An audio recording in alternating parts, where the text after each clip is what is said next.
ونستغفره ونعوذ بالله من شرور أنفسنا ومن سيئات أعمالنا من يهده الله فلا مضل له ومن يضلل فلا هادي له أشهد أن لا إله إلا الله وحده لا شريك له وأشهد أن محمدا عبده ورسوله أما بعد فإن أصدق الحديث كتاب الله وخير الهدي هدي محمد صلى الله عليه وسلم وشر الأمور محدثاتها وكل محدثة بدعة وكل بدعة ضلالة وكل ضلالة في النار. Ikhwani fiddin rahimakumullah. Alhamdulillah, pada malam ini dapat lagi kita berkumpul dan duduk di dalam majlis ilmu ini.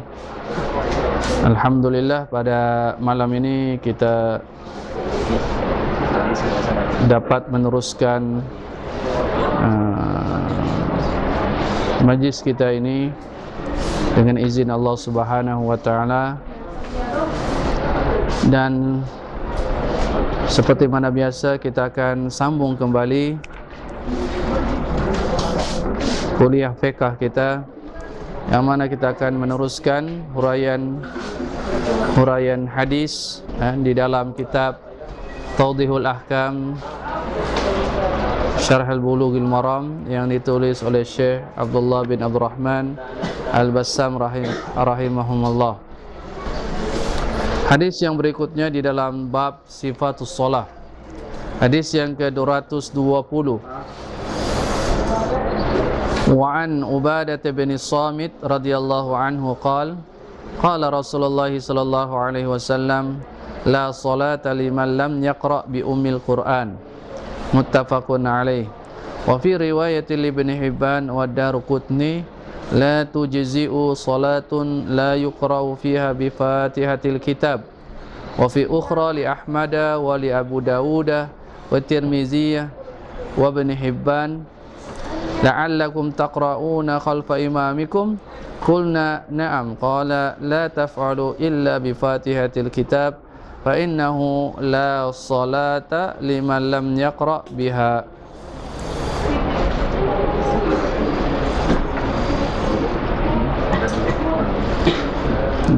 Darajatul hadis, hadis ini adalah hadis yang asalnya di dalam Sahih Al-Bukhari dan Muslim.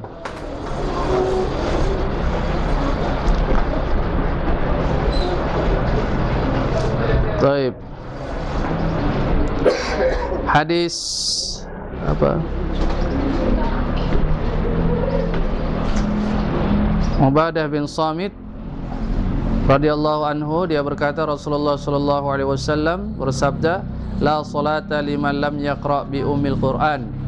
Tiadalah salat bagi sesiapa yang tidak membaca Ummul Quran, yaitu surah Al-Fatihah. Hadisnya diriwayatkan oleh Al-Bukhari dan Muslim. Kemudian riwayat Ibnu Hibban dan Daruqutni, la tujzi'u salatun la yuqra'u fiha bi Fatihahil kitab. Tidak memadai salat, maknanya tidaklah sah. Tidaklah memadai, maknanya sini tidaklah sah salat yang mana tidak dibaca padanya pada salat itu bi Fatihatil kitab, dengan surah Al-Fatihah. Riwayat Ibnu Hibban dan Ad-Darqutni ini seperti mana yang disyarahkan oleh Syekh Abdullah bin Abdurrahman Al-Bassam rahimahullah, juga telah dikeluarkan oleh Ibnu Huzaimah di dalam kitab sahihnya dan disahihkan oleh Ibnu Qattan. Kemudian riwayat wa fi ukhra li Ahmad dan Abu Dawud, Tirmizi dan Ibnu Hibban menyatakan, la'allakum taqra'una khalfa imamikum, barangkali kamu membaca di belakang imam kamu. Qulna, kami berkata, ya. Qala la taf'alu, jangan kamu lakukan illa bi Fatihal kitab, kecuali Fatihal kitab, yaitu kecuali dengan membaca surah Al-Fatihah. Fa innahu la salata liman lam yaqra' biha, sesungguhnya tiadalah salat bagi sesiapa yang tidak membaca dengannya, yakni dengan surah Al-Fatihah.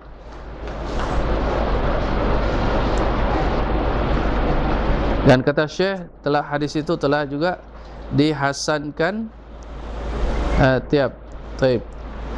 riwayat yang sebelum itu ataupun hadis riwayat Imam Ahmad ini, berkata Al-Hafiz Ibnu Hajar, diriwayatkan oleh Imam Ahmad Al-Bukhari di dalam kitabnya Juz Al-Qira'ah, dan dia mensahihkannya. Yang mana hadis yang la'allakum taqra'una khalfa imamikum, qulna na'am, qala la taf'alu illa bi fatihil kitab innahu la salata liman lam yaqra' biha. Kemudian seperti mana yang kita nyatakan tadi, maksud Ummul Quran, yang dinyatakan sini Ummul Quran, tiadalah solat bagi siapa yang tidak membaca Ummul Quran. Ummul Quran di sini ialah surah Al-Fatihah. Yang dimaksudkan dengan Ummul Quran ialah surah Al-Fatihah. Mengapakah disebutkan Ummu Al-Quran? Kalau kita artikan Ummu ni ibu, ibu Al-Quran. Di nama Al-Bukhari menyatakan Ummul Kitab. Ada juga namanya Ummul Kitab, ibu kepada kitab, kerana surah ini adalah surah yang permulaan. Kalau kita membuka Al-Quran, maka surah yang pertama yang kita baca, yang kita mulakan apabila kita membacanya, ialah surah yang pertama, yaitu surah Al-Fatihah. Kemudian di dalam solat juga kita memulakan bacaan yaitu dengan surah Al-Fatihah, barulah surah yang lain setelah surah Al-Fatihah. Dan juga Al-Imam Al-Qurtubi rahimahullah menyatakan bahawasanya, mengapakah dinamakan Ummul Quran, ibu Al-Quran? Kerana dia menyatakan li'annaha mutadamminatun li jami'i ulumil Quran, karena surah Al-Fatihah ini mengandungi semua ilmu Al-Quran, semua ilmu Al-Quran. Kemudian beliau sekali lagi menyatakan tentang riwayat yang menyatakan la tujzi'u salatul la yuqra'u fiha bi fatihal kitab.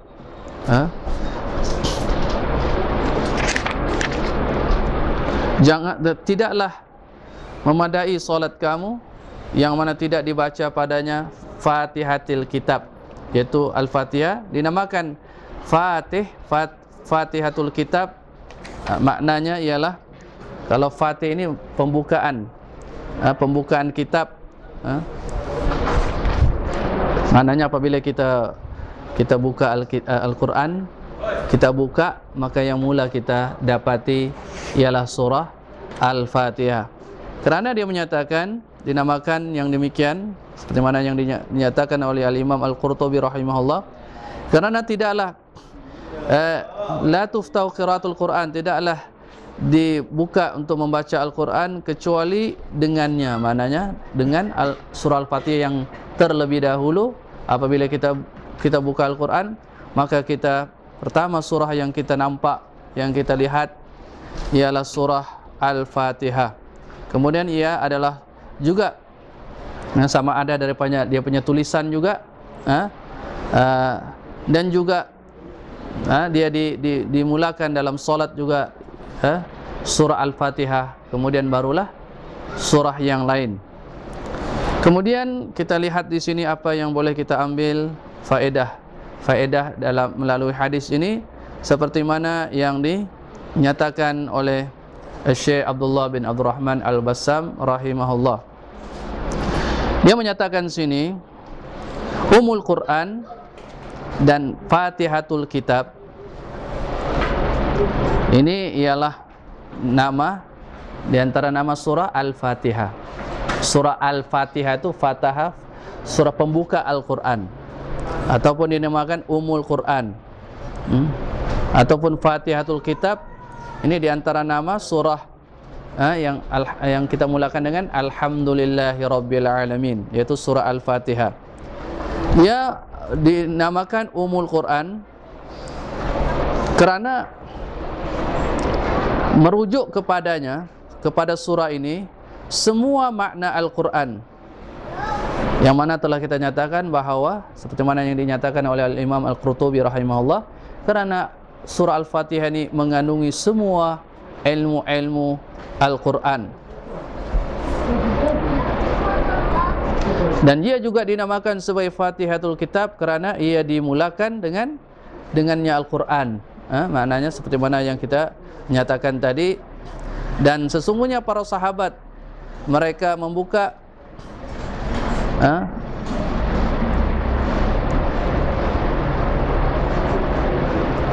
membuka maknanya menulis ataupun menulis Al-Quran ini dengan memulakan dengan menulis surah Al-Fatihah, surah yang pertama.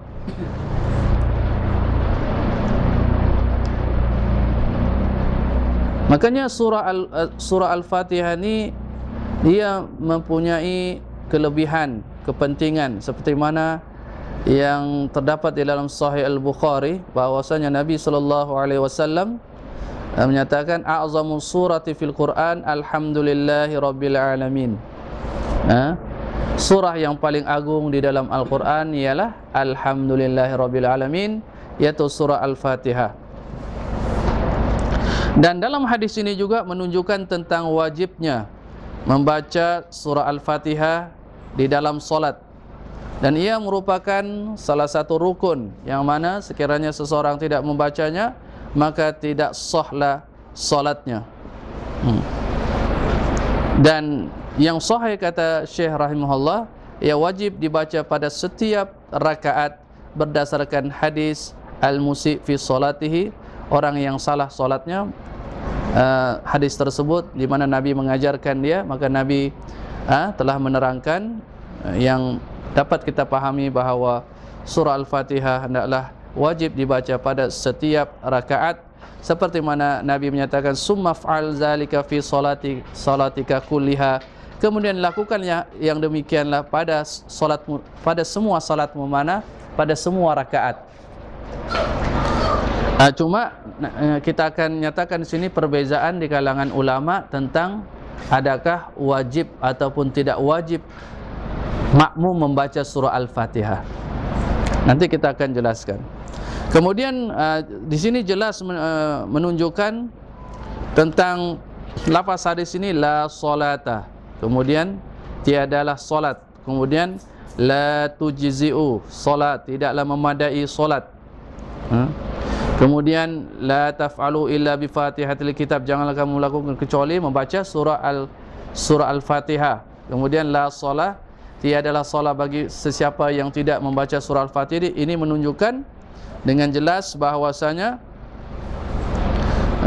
tidaklah memadai, maknanya dia wajib membaca surah Al-Fatihah ataupun Ummul Quran ataupun Fatihatul Kitab. Kemudian sebelum kita menyatakan tentang ada perbezaan di kalangan para ulama tentang persoalan di mana makmum adakah ia wajib ataupun tidak membaca surah Al-Fatihah, ada elok kita nyatakan sini seperti mana yang disyarahkan oleh Syekh Abdullah bin Abdurrahman Al-Bassam rahimahullah tentang surah Al-Fatihah ini. Dia menyatakan, dia menukilkan perkataan Ibnul Qayyim rahimahullah di dalam tafsirnya. Ibnul Qayyim menyatakan surah Al-Fatihah ini mengandungi tuntutan-tuntutan yang utama. Artinya di dalam agama ini. Kemudian dia mengandungi tentang at-ta'rif bil ma'bud, di mana dalam surah ini Allah Subhanahu wa taala memperkenalkan dirinya, menyatakan tentang nama-namanya, tentang nama-namanya kepada hamba-hambanya. yaitu Alhamdulillahi Rabbil Alamin. Alhamdulillah, Allah di situ nama Allah, yaitu Allah. Allah ini maknanya Allah itu maha sempurna, maha mulia, dan dialah yang maha agung, dan dialah yang hanya berhak disembah. Tidak ada yang berhak disembah melainkan Allah. Itu adalah makna Allah. Dan daripada perkataan Allah ini maka terbit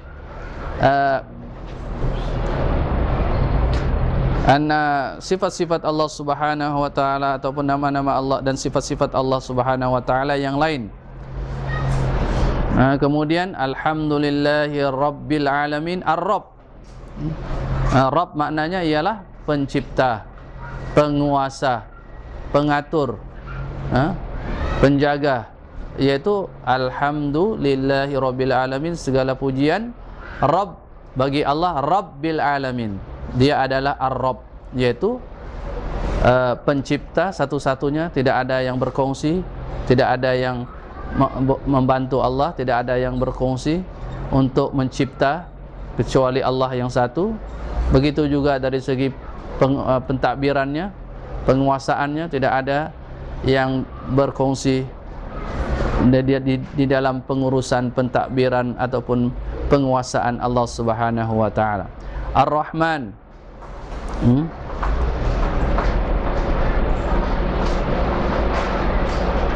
Ar-Rahman dan juga Ar-Rahim.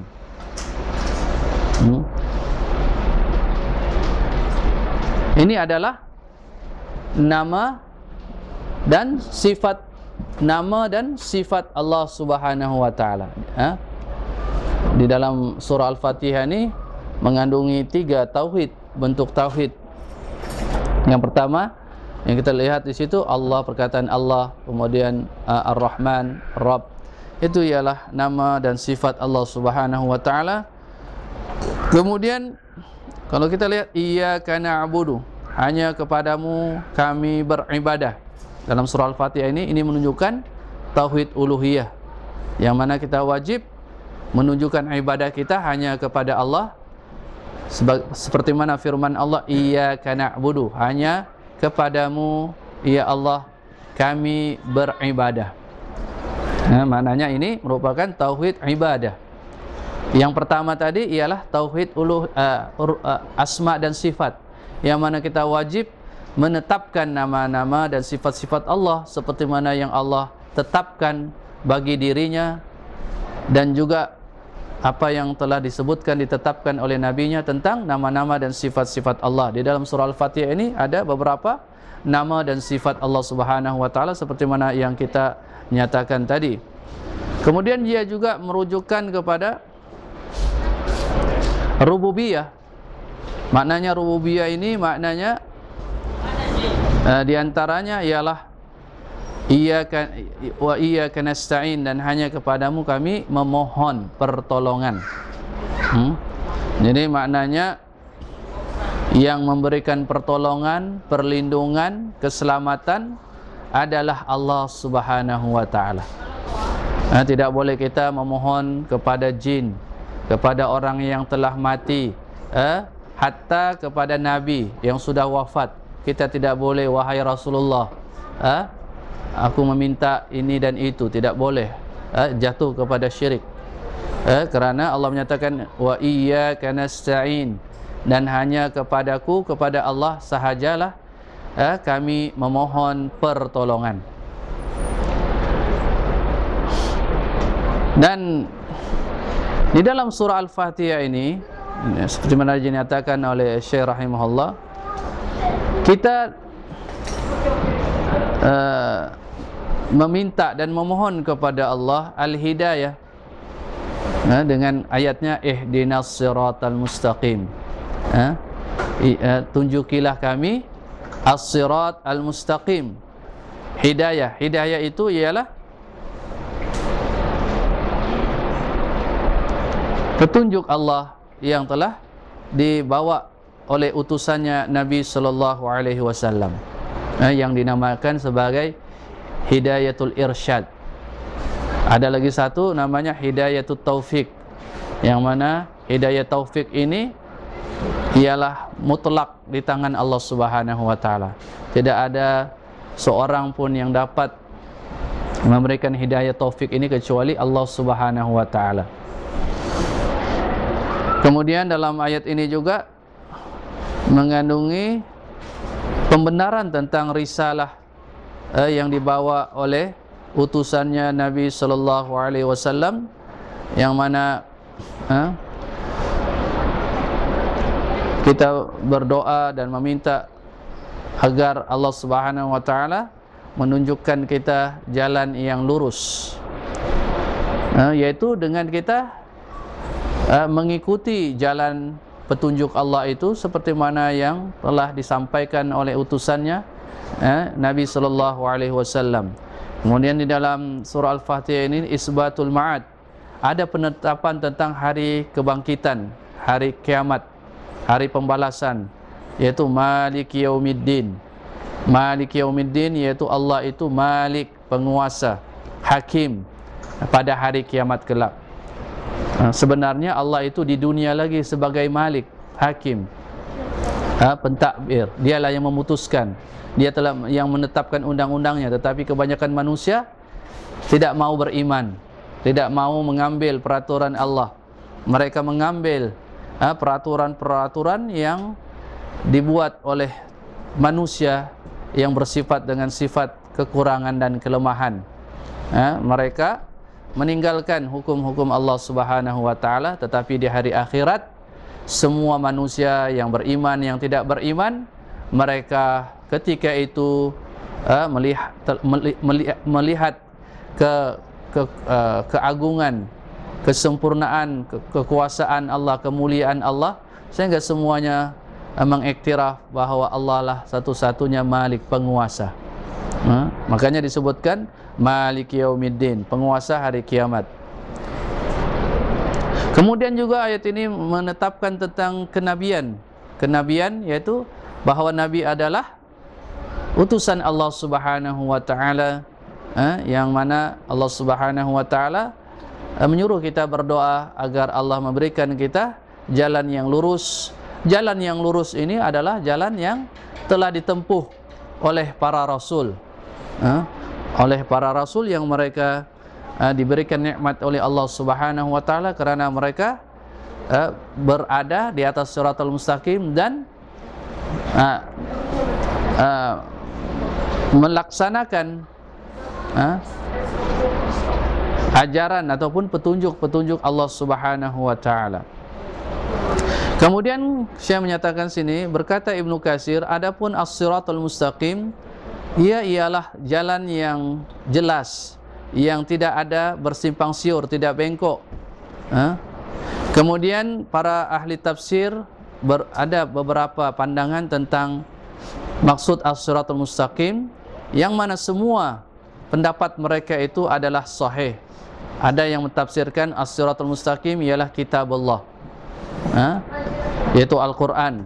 Ada juga yang mentafsirkan bahawa as-siratul mustaqim maknanya kebenaran, al-haq. Ada juga yang mentafsirkan bahawa as-siratul mustaqim ini ialah Nabi sallallahu alaihi wasallam.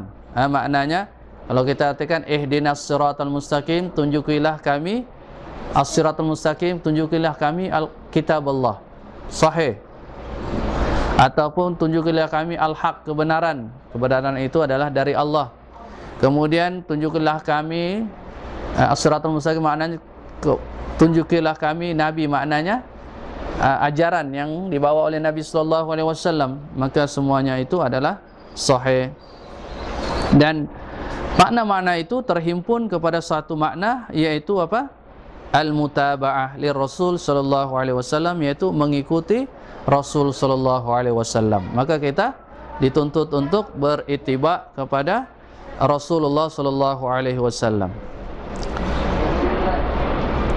Kemudian dia menyatakan oleh Syekhul Islam Ibn Taimiyah, seseorang hamba itu sangat berhajat, sangat sangat memerlukan, senantiasa memerlukan agar Allah memberikan as-siratal mustaqim. Dan ia sangat memerlukan kepada doa ini. Sesungguhnya tidak ada keselamatan dari azab dan tidaklah sampai kepada kebahagiaan kecuali dengan hidayah ini, yaitu as-siratal mustaqim. Maka sesiapa yang luput daripadanya, sama ada ia al-maghdubi alaihim, orang yang dimurkai oleh Allah, ataupun minad dhalin, ataupun orang yang sesat. Orang yang maghdubi alaihim seperti mana ayat yang terakhir, ghairil maghdubi alaihim waladdallin, yaitu bukan jalan orang-orang yang dimurkai oleh Allah.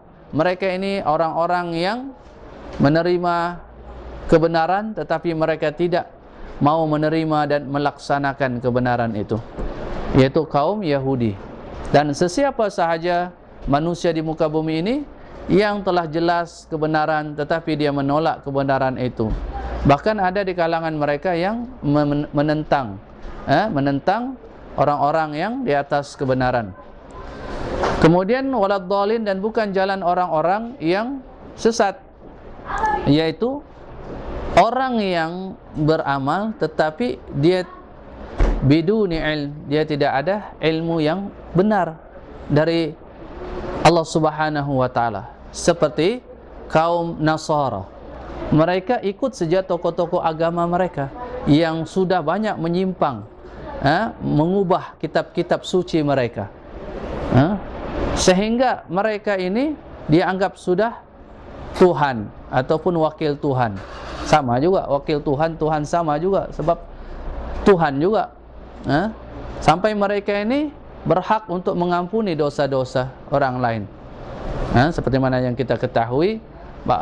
Maka mereka ini adalah orang-orang yang beramal banyak, beramal tetapi tidak berdasarkan kepada ilmu yang benar, seperti kaum Nasara yang mereka ini taklid buta, ikut-ikutan.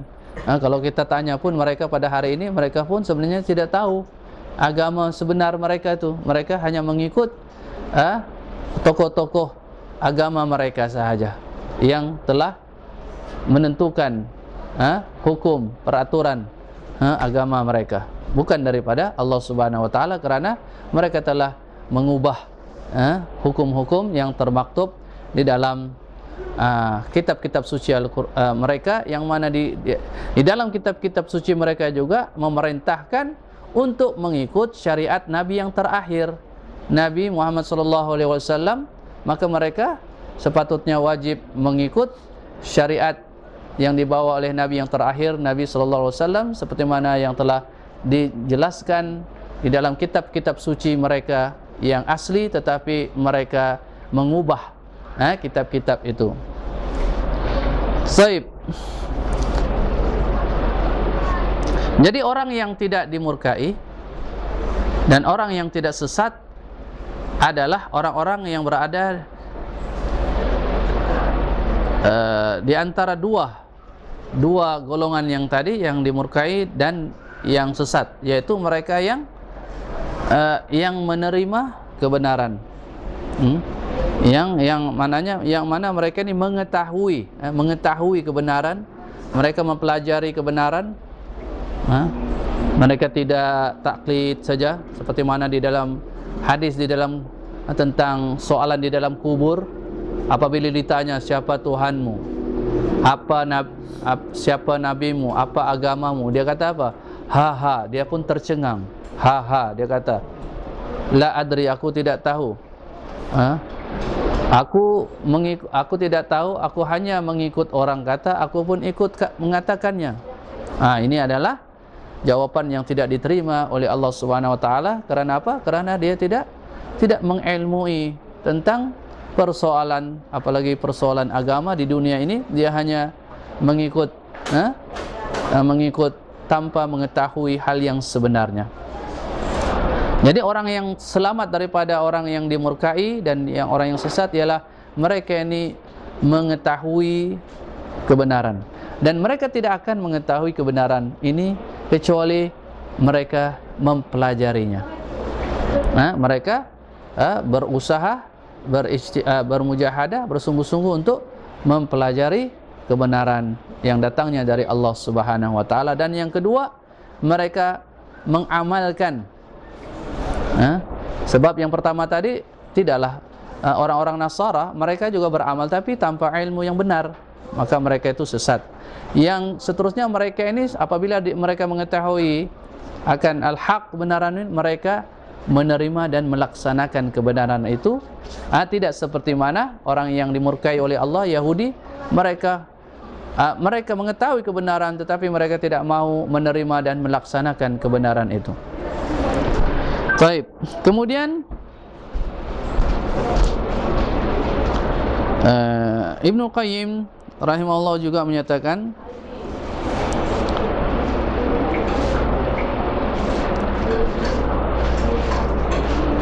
memohon hidayah untuk berada di atas as-siratal mustaqim merupakan tuntutan yang paling mulia, dan perkara yang paling mulia yang mana Allah Subhanahu wa taala telah mengajarkan kepada hamba-hambanya bagaimana mereka memohon. Artinya mereka memohon kepada siapa? Kepada Allah Subhanahu wa taala.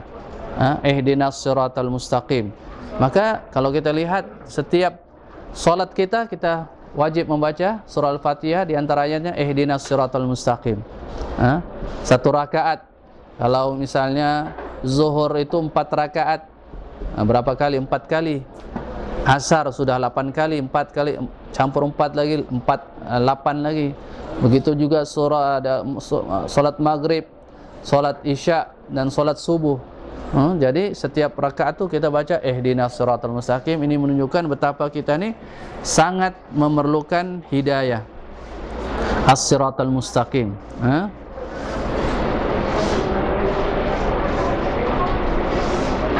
Kemudian seperti mana yang kita nyatakan tadi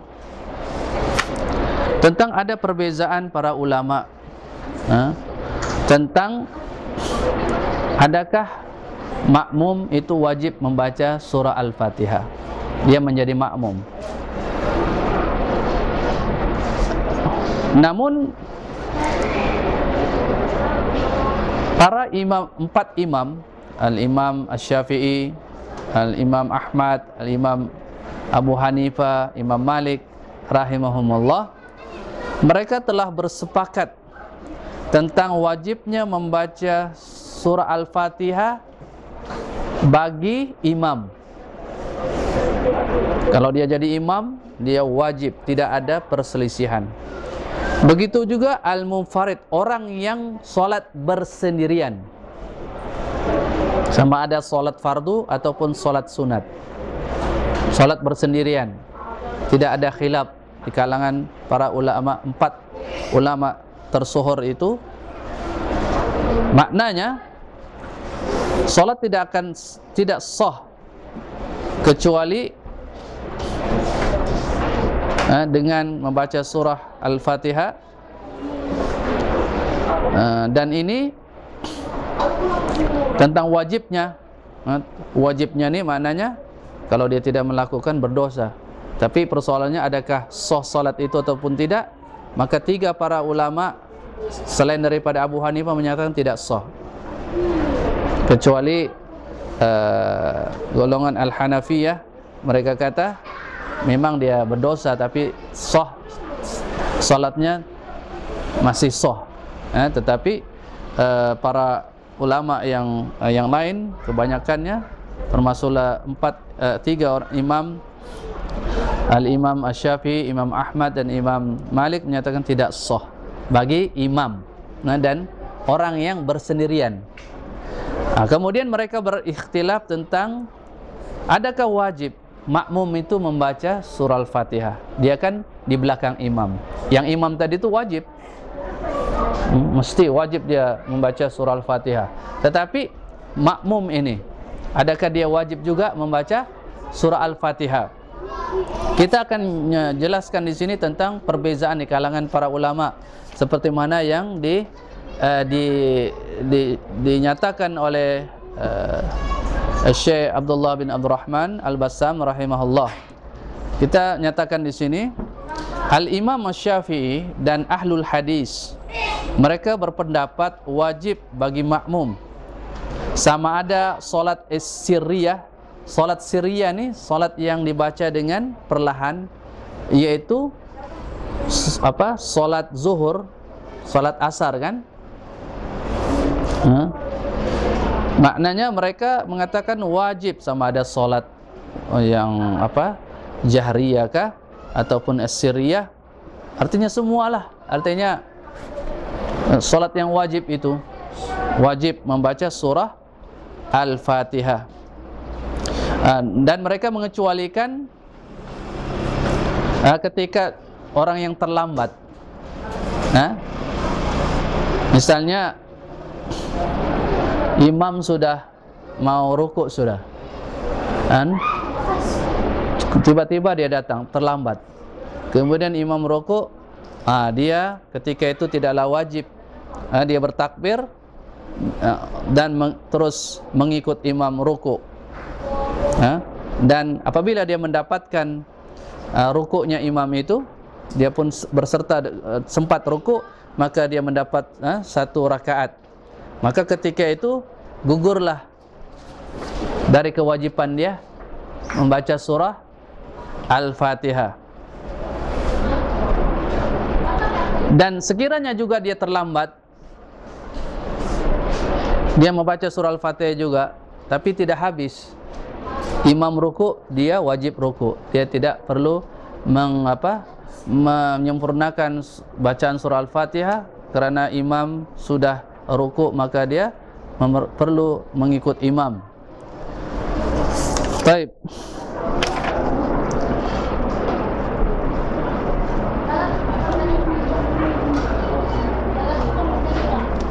Kemudian mereka hujjah mereka ialah hadis yang kita bacakan tadi, beberapa riwayat.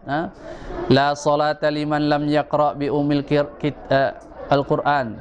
Tiadalah solat bagi siapa yang tidak membaca umul Quran, yaitu surah Al-Fatihah. Kemudian di dalam hadis yang lain, la tujzi'u salatun la yuqra fiha bi Fatihal kitab. Tiadalah memadai solat, maknanya tidak sah solat yang mana tidak dibaca pada solat itu Fatihatul kitab, yaitu surah Al-Fatihah.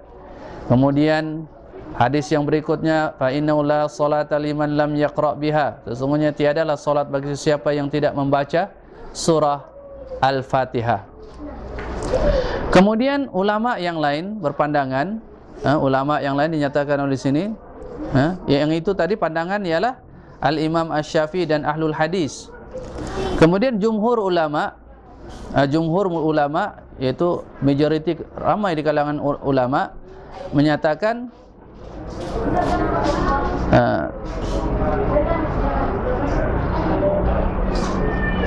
makmum tidaklah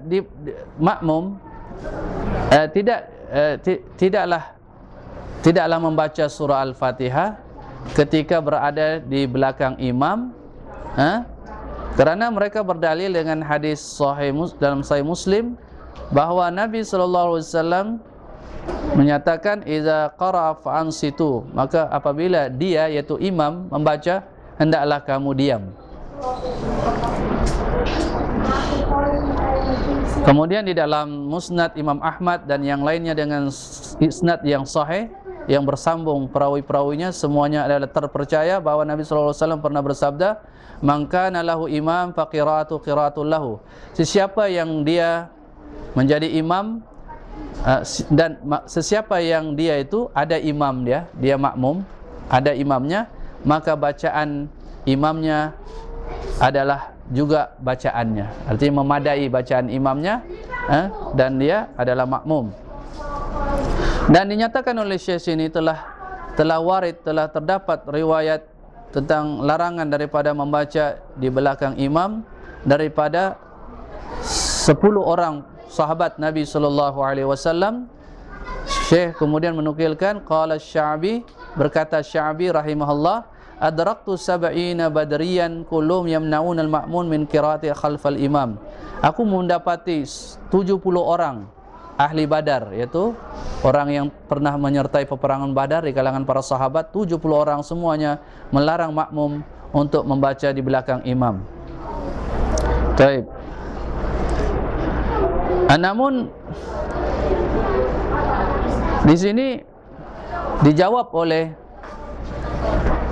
ulama yang apa tuh Syafi'iyah dan yang sependapat dengan mereka, yang berdasarkan kepada hadis Ubadah bin Samit, yang mana hadis Ubadah bin Samit ini secara jelas menyatakan la salata liman lam yaqra bi ummil qira'ah, tiadalah salat bagi siapa yang tidak membaca surah Al-Fatihah. Mereka menjawab tentang mereka, yaitu ulama yang menyatakan bahawa bacaan imam itu memadailah untuk makmum. Jadi dijawab hadis itu. Dia kata hadis itu seperti mana yang dinyatakan oleh Ibnu Hajar, riwayatnya adalah tidak sahih, makanya tidak boleh dijadikan hujjah. Kemudian mereka menjawab tentang ayat wa idza qara fa ansitu, ayat dan hadis, apabila dia membaca maka hendaklah kamu diam. Mereka menjawab bahwa itu adalah perkara yang umum, sedangkan hadis Ubadah ini khas, khusus untuk dengan surah Al-Fatihah. Jadi mereka mengutamakan yang khas daripada yang umum. Jadi kita nyatakan perbezaan ini supaya kita memahami, mengetahui bagaimana para ulama itu, mereka ini berijtihad. Mereka ini bukan bermain-main dalam masalah agama, tetapi mereka benar-benar mempelajari dan mendalami setiap persoalan agama ini dengan hujjah, dengan hujah-hujah yang mereka ketengahkan, sehingga di dalam perselisihan sebegini maknanya kita dapat mempelajari bagaimana para ulama ini mengambil istimbat ataupun hukum-hukum, ataupun mengeluarkan hukum-hukum melalui hadis-hadis ataupun ayat-ayat Al-Quran, seperti mana yang kita nyatakan perbezaan mereka ini. Kemudian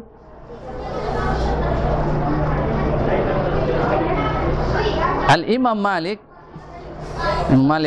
dia berpendapat wajibnya membaca surah Al-Fatihah ini pada sirriyah, solat yang sirriyah, yang diperlahankan bacaannya, dan tidak disyariatkan dalam solat yang jahriyah, yang dikuatkan suaranya.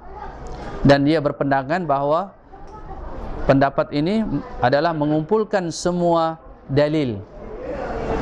Maknanya semua dalil boleh maknanya yang mengatakan wajib baca surah Al-Fatihah memang wajib, tetapi solat yang yang sirriyah, misalnya solat zuhur, dan imam membaca surah Al-Fatihah, makmum juga wajib membaca surah Al-Fatihah, karena dia dibaca bukan solat maghrib kan. Solat maghrib tu ada yang mana solat sirriyah ni yang mana imam yang membaca. Misalnya solat zuhur tu semua sirriyah kan. Solat zuhur 4 rakaat itu, maka wajib di situ wajib makmum membaca surah Al-Fatihah. Begitu juga solat asar, sebab solat asar itu adalah solat yang sirriyah, yang direndahkan suara, imam merendahkan suara, maka di situ solat itu wajib makmum membaca surah Al-Fatihah. Solat maghrib, solat maghrib yang 2 rakaat imam membaca jahriyah kan, rakaat pertama dan kedua, maka pengikut pandangan Imam Malik, dia mengambil dalil ulama yang menyatakan memadai bacaan imam itu. Sebab apabila makmum mendengar apa yang dibaca oleh imam, maka hendaklah mereka mendengar. Tapi rakaat yang ketiga imam membaca apa? Kuatkah? Apa tuh? Perlahan kan, sirri, maka wajib makmum membaca surah Al-Fatihah. Salat Isya 4 rakaat. 2 rakaat yang pertama imam membaca dengan jahriyah, kuat. Maka kata Imam Malik, maka makmum tidak boleh membaca surah Al-Fatihah, dia mendengar imam. Jadi bacaan imam itu memadai bagi makmum. Tapi rakaat yang ketiga, keempat, imam sudah membaca sirriyah, maknanya perlahan. Maka ketika itu wajib makmum membaca surah Al-Fatihah. Salat subuh 2 rakaat, imam membaca dengan jahriyah, dengan kuat. Maka ketika itu makmum tidak perlu membaca surah Al-Fatihah. Jadi begitulah pandangan Imam Malik, sehingga dia menggabungkan semua dalil tentang dua pihak yang berselisih pandangan tentang adakah makmum membaca surah Al-Fatihah ataupun tidak. Dan kita telah jelaskan perbezaan mereka. Kemudian kita nyatakan di sini lagi,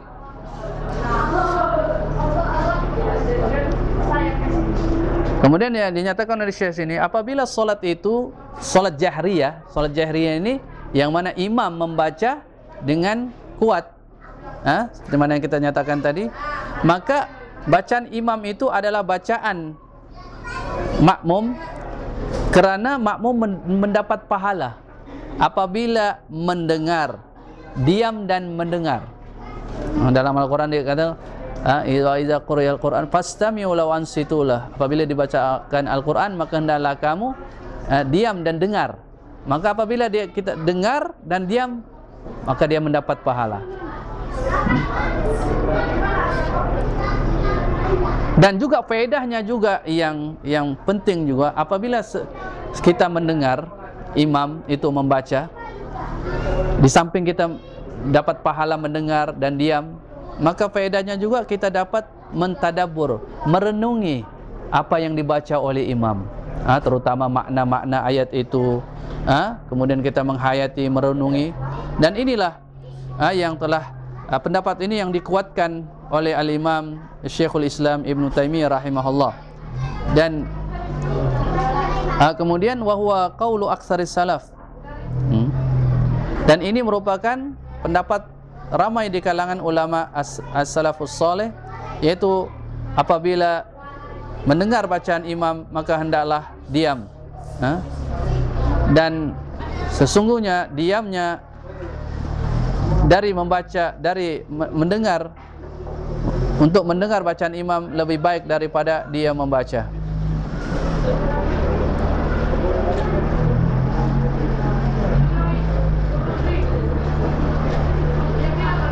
Kemudian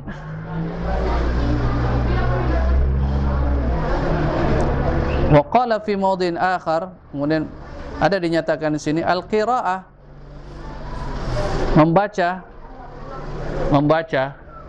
dia membaca juga bersama dengan imam membaca, adalah perkara yang tidak baik, kerana ia menyelisihi Al-Quran dan Sunnah dan menyelisihi para sahabat. Dan seperti mana yang kita nyatakan, pandangan ini juga telah dinyatakan oleh Al-Imam Malik, seperti mana yang kita nyatakan tadi, dan telah dirajihkan oleh ramai di kalangan para ulama. Dan begitulah perbezaan pandangan di kalangan para ulama tentang adakah makmum wajib membaca surah Al-Fatihah ataupun tidak. Di mana Al-Imam Asy-Syafi'i dan ulama para ahlul hadis, termasuk juga golongan Asy-Syafi'iyah, mereka mengatakan wajib semua solat walaupun imam itu membaca. Misalnya apabila imam membaca surah Al-Fatihah, kemudian apabila habis imam membaca surah Al-Fatihah, dia membaca surah, sama ada surah yang panjang atau pendek, ketika itu wajib makmum itu membaca surah Al-Fatihah walaupun imam itu membaca surah yang lain. Itu pandangan mereka. Mereka mengambil dalil yang telah kita nyatakan di dalam bab ini. Tiadalah solat bagi mereka yang tidak membaca surah Al-Fatihah. Kemudian ada kebanyakan ulama yang lain menyatakan kalau ia makmum maka dia tidak perlu membaca, karena bacaan imam itu sudah memadai. Dan kerana di situ ada perintah, ada perintah apabila dibacakan Al-Quran maka hendaklah kamu mendengar dan diam. Dan di situ faedahnya dia mendapat pahala apabila dia mendengar dan diam, dan juga dia mendapat faedah, dia dapat menghayati solatnya itu, menghayati dengan mentadabbur, memahami dan merenungi ayat-ayat yang dibacakan oleh imam. Ada di dalam riwayat mengapakah para sahabat itu ada yang menghafal surah. Dia menghafal surah. Apabila ditanya, ketika dia mendengar Nabi membacanya di dalam solat, mereka mengingat ayat itu. Maknanya ketika itu mereka diam, mereka mendengar kan, dan mereka berusaha untuk mengingati ayat yang dibacakan oleh Nabi SAW di dalam solat. Jadi kalau mereka membaca lagi, maka mereka sudah tersibuk dengan membaca daripada mendengar, apalagi daripada mengingati surah itu. Jadi ini adalah pandangan sebagian yang dia kata mereka ialah tetapi pandangan Al-Imam Malik begitu menarik sekali, seperti mana yang kita nyatakan. Dia menggabungkan semua dalil, di mana sekiranya imam membaca dengan perkuat, seperti mana solat 2 rakaat pertama maghrib, 2 rakaat pertama solat isya, dan 2 rakaat subuh, maka makmum perlu dan wajib mendengar bacaan imam. Tetapi kalaulah imam itu memperlahankan suaranya, misalnya 4 rakaat solat zuhur, 4 rakaat solat asar, 3 rakaat yang ketiga solat maghrib, rakaat ketiga dan keempat solat isya, maka makmum wajib membaca surah Al-Fatihah ketika mana imam membacanya secara siriyah perlahan. Dan kita nyatakan sini ini pandangan perbezaan para ulama. Artinya kita perlu menghormati, sebab ulama yang berselisih ini juga adalah ulama ahli sunnah wal jamaah. Ada di dalam hadis menyatakan apabila seorang ulama itu berijtihad, berijtihad ini dia mengerahkan seluruh fikirannya, tenaganya untuk mempelajari dalil, dan kemudian dia mengambil hukum daripada dalil yang dia pelajari itu. Dan kita tahu syarat ijtihad ini ialah orang yang menguasai ilmu. Orang yang menguasai ilmu agama ini, dia menguasai ilmu tafsir, dia menguasai ilmu hadis, dia menguasai ilmu bahasa Arab, dan ilmu-ilmu asas di dalam agama ini, maka dia dengan itu dia layak menjadi orang yang mujtahid. Jadi makanya di dalam hadis menyatakan sesiapa yang orang yang mujtahid ini dalam ijtihadnya itu dia benar, maka dia dapat 2 pahala. Tetapi kalau dia tidak benar, dia mendapat 1 pahala. Kenapa pula ijtihadnya itu salah namun dia diberi pahala, diberi pahala juga walaupun 1, sedangkan ijtihadnya itu salah sebab dia berusaha untuk mencari kebenaran. Tetapi sebagai manusia ada kelemahan, ada kesilapan, dia silap, tidak benar dia punya ijtihad, maka dia salah, tetapi dia tetap mendapat 1 pahala. Jadi bagi kita mestilah kita mengambil yang benar, yang betul, dan kita menolak yang salah, pendapat yang salah. Bukan berarti kalau kita menolak yang salah tadi, seorang ulama misalnya Al-Imam Syafi'i misalnya, dia salah, ijtihad dia salah, kita tinggalkan dia, artinya kita tidak mengambil pandangannya. Bukan maknanya kita menjatuhkan dia.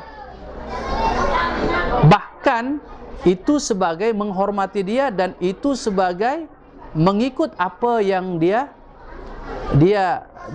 mahukan kepada orang yang mempelajari mazhab, terutama mazhabnya. Artinya semua, bukan dia saya, semua imam tidak menyuruh untuk orang ini mengikut semua apa yang dia cakap, sebab mereka pun tahu mereka bukan maksum. Jangankan mereka, para sahabat pun tidak maksum. Umar mempelajari hadis daripada sahabat yang lain. Abu Bakar, Ali, Utsman, Abdullah bin Umar, mereka saling, sehingga Umar Ibn Khattab ini dia dia berganti mengambil hadis, mempelajari hadis daripada nabinya dengan jirannya. Hari ini jirannya, kemudian dia tidak ada, jirannya membagi tahu, mengajarkan dia hadis yang disampaikan, yang mendengar daripada Nabi sallallahu alaihi wasallam. Jadi maknanya itulah cara bagaimana ulama semuanya tidak menyuruh untuk mengikut semua pandangan mereka, kerana mana mereka tahu dan kita tahu juga bahwa mereka bukan maksum. Yang maksum itu adalah Nabi sallallahu alaihi wasallam. Imam Malik rahimahullah ketika dia berada di Madinah, dia katakan kullu qaulin yu'khaz wa yurad, semua perkataan boleh diambil dan boleh ditolak. Kemudian kecuali dia kata, dia mengisyaratkan kepada kubur Nabi sallallahu alaihi wasallam, illa ala sahibi hadzal qabr, kecuali orang yang dikubur ini, yaitu Nabi sallallahu alaihi wasallam. Jadi oleh kerana itu kita perlu memahami bahwasanya bukanlah berarti orang yang tidak menerima pendapat seseorang ulama itu dia menjatuhkan ulama.